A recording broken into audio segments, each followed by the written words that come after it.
tonight is called A Lesson from Toastmasters. So let me start by asking you a question. Who knows when the Toastmaster started? You did not put your hand up. You should know the answer. Or your sister, as you passed the ball earlier on.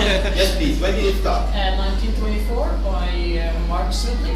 Ralph Smedley, absolutely. You're right. If you Google it, it tells you Toastmasters started in 1924. Allow me to bring some news tonight. This is a wrong date. If you dig a bit deeper, it tells you it actually started in 1905. Sorry, 1 second. Can I ask you to switch off the TV just not to distract the audience? Thank you. So, what happened? What happened between 1905 and 1924? What do you think happened? Why do we have 2 days? Just think in terms of anything that people kind of contradict each other with 2 dates. What could have been the reason? Yes, please. Maybe 1905 was just an idea, and then in 1924 was the application. Maybe. What else? It's a different person. It was a different Could person. be. I agree. I totally agree. What else? Maybe in 1905 it was low key, but 1924 the news got the word of it. It's an option. Let me tell you what exactly happened. As a matter of fact, it wasn't an idea. It wasn't started by somebody else, and it was not small. What happened is, in 1905, Ralph Smedley, who is the originator, the founder of Toastmasters, he was the education director of the Illinois YMCA club. And he realized that the young men that come to the club need help speaking up to audiences. So he decided to help them by starting what turned out to be called Toastmasters. And it was a success, and there was lots of audience in terms of members, and basically it was, as you see in a normal Toastmaster meeting, it's evaluated by the more experienced people, and they improved and they enjoyed it, and it went quite well for a number of years. What happened is, Ralph Smedley got promoted.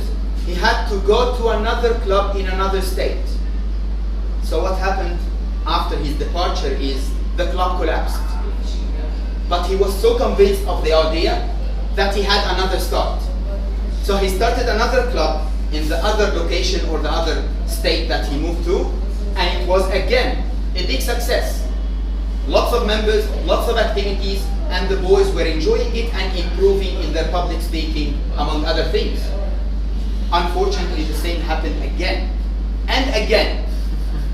3 times.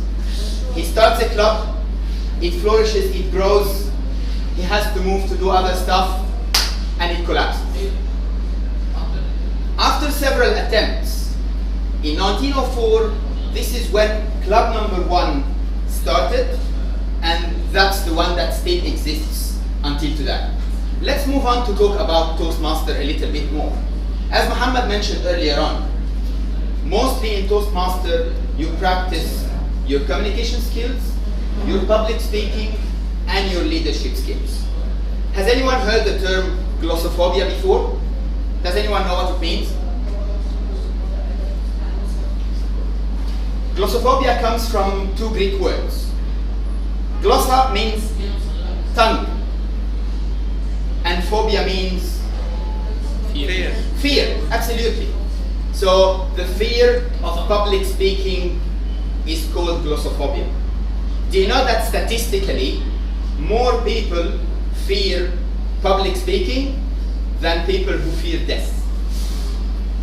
So in a funeral, he'd rather be in the coffin than be behind the lectern.